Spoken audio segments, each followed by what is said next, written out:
Hello guys, welcome back our channel Rikta's kitchen and blogs. তো guys, এই কদিন রান্নার ভিডিও বন্ধ হয়ে গেছে, করে দিচ্ছি শুধুমাত্র তোমাদের সঙ্গে ব্লগ শেয়ার। তো এখন বাজে প্রায় সকাল 7টা। তো মোটামুটি ঠান্ডা কিন্তু এখনও আছে, ভালোই বলতে পারো। তোমাদের ওখানে ঠান্ডা কেমন আছে বলো? আমাদের এখানে ভালোই ঠান্ডা আছে। তো চলো, আজকে সকাল থেকে কেন ব্লগটা শেয়ার করলাম তা তোমাদের সবটাই জানাবো বলে চলে এসেছি ব্লগ নিয়ে। তো দেখো, প্রথমেই সকালবেলা উঠে তোমাদের সঙ্গে ব্লগ শেয়ার করতে করতে আমি করে নিয়েছিলাম ব্রাশ। আর এদিকে মোটামুটি কিছুটা জিনিস কাটাকুটি করে রেখে দিয়েছি। প্লাস্টিকের চাটনি হবে, আলু ভাজা, শাক ভাজা, বেগুন ভাজা, মেচুরির তরকারি। আর আমার এদিকে তৈরি হয়ে গেছে ডিটক্স ওয়াটার। সকালবেলায় ডিটক্স ওয়াটারটা কিন্তু আমার ডেলি রুটিন। তারপর সকালকার এইভাবেই সকালটা আমি আর কি কাটাই। তারপরে দেখো, আমাদের বাড়িতে যে দুটো নতুন মেহমান এসছে, এই দেখো কি করছে। এদের কাছে এলে এরা ভাবে খালি খাবো খাবো খাবো। তারপর কিছু জামা কাপড় ছিল, সেগুলোকে গুছিয়ে নিলাম। নেওয়ার পরে মা দেখলাম পায়েস বসিয়ে দিয়েছে। ও, তোমাদের তো বলতেই ভুলে গেছি, আজ ছিল আমার জন্মদিন। তো জন্মদিন মেয়েদের বড় করে সেলিব্রেট হয় না, আগেও তোমাদেরকে বলেছি যে আমাদের বাড়িতে মেয়েদের জন্মদিনটা ঠিকভাবে পালন হয় না। তো তারপর মা অনেকক্ষণ ধরেই বলছে যে স্নানটা করে নে। তো আমি আড্ডা মেরে বেড়াচ্ছি, এদের কাছে যাচ্ছি, ওদের কাছে যাচ্ছি। তারপর ফাইনালি সব রান্নাবান্না বৌদিও বসিয়ে দিয়েছে, ওদিকে মা পায়েস করতে লেগে গেছে, আর আমারও স্নানটা হয়ে গেছিলো। তারপর চলে গেছিলাম হচ্ছে কি আমাদের এখানে বাবা মহাদেবের মন্দিরে। কম বেশি তোমরা যারা যারা আমার ব্লগ ফলো করো তারা তো দেখতেই পাও যে আমাদের এখানে একটা বাবা মহাদেবের মন্দির আছে। এই যে ফাইনালি গাইস চলে এসেছি, কারণ মা অনেকদিন ধরেই দাদার জন্মদিনের টাকা আর আমার জন্মদিনের আমার মাথায় ঠাকানো টাকা তুলে রেখেছিল। প্রত্যেক বছর মা টাকা তুলে রেখে বাবা মহাদেবের কাছে পুজো দিয়ে আসে। তো এবারেও ব্যতিক্রম নয় গাইস। এই দেখো আমাদের ভেতরকার ঠাকুর। তারপর বামুন ছিল না, পুজো দিয়ে চলে এসেছিলাম মালা নিয়ে, পুষ্প নিয়ে। তারপর বসে পড়েছি, মা আশীর্বাদ করবে। আমাদের বাড়িতে ঠিক জন্মদিনটা এইভাবেই প্রথম থেকে পালিত হয়। দাদার এরকমভাবেই করে, ধান দ্রব্য দিয়ে আশীর্বাদ করে 3বার, তারপর চন্দনের ফোঁটা পরিয়ে পায়েস খাইয়ে আগুনের তাপ দিয়ে জন্মদিনটা শুরু হয়। এরপর তুমি কেক কাটো না কাটো সেটা তোমার ব্যক্তিগত ব্যাপার গাইজ, যাই হোক। তো চলো, এইভাবেই শুরুটা হয়েছিল আমাদের বাড়িতে আমার জন্মদিনটা। তো আজকে আমি 400 টাকা ইনকাম করেছি, দিয়েছে হচ্ছে গিয়ে বৌদি 200 টাকা আর মা 200 টাকা। তো চলো দেখতে থাকো আর সঙ্গে থাকো।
তারপর খেতে বসে পড়েছিলাম। দুপুরের মেনু এবারে সেরকম ছিল না, একটু বিয়ের চাপের কাজের জন্য এবারে আর রান্না বান্নাটা ঠিক জুত করে করা হয়নি। মোটামুটি বেরোনোর খুবই তাড়া সব জায়গায় যাওয়ার, সেই কারণে অল্প কিছু রান্নার মধ্যে দিয়ে আমি মাকে বলেছিলাম সারতে। তো চলো এরপর চলে যাব কেক কাটিং করতে। কোথায় বলো তো গাইজ, দেখো ছোট্ট বড় একটা আমার কেক এনেছিল আমার খুব কাছের মানুষেরা। তো তারপরে কেকটাকে আনবক্সিং করে তোমাদের সঙ্গে দেখাই আর কিছু ছোট ক্লিপ তোমাদের সঙ্গে শেয়ার করি। তো আমরা গাইজ কোনো বড় সেলিব্রিটি নই বা বড়লোক ঘরের মানুষ নই, সেই কারণে আমাদের জন্মদিনটা কিন্তু খুব বড় করে পালন কোনো দিনই হয় না। তো মিয়ামোর থেকে ছোট্ট একটা কেক এনেছিল, this is my birthday cake. তো যাই হোক, ছোটো তো কী হয়েছে, ছোটোটাই সবার মধ্যে ভাগ করে নিলেই আনন্দটা বাড়ে আমি মনে করি। তো চলো স্টার্ট করা যাক। আমার বার্থডেটা যতটুকু আমি পেরেছি, নইলে নয়, অ্যারেঞ্জমেন্ট আমার কাছের মানুষেরা করেছে, তাতে আমি খুব খুশি। সবাইকে অনেক অনেক ধন্যবাদ। আর যারা যারা আমার ব্লগ দেখছো তাদেরকেও জানাই অনেক অনেক ধন্যবাদ।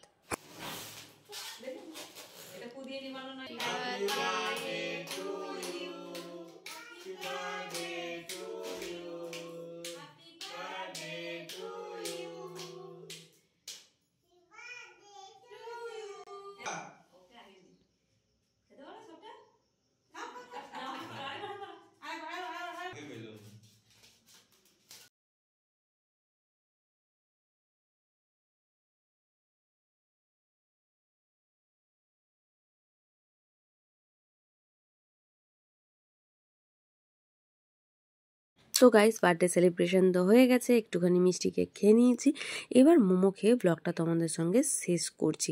কেমন লাগলো কমেন্ট সেকশনে অবশ্যই জানিও। Thanks for watching guys, tata, good night.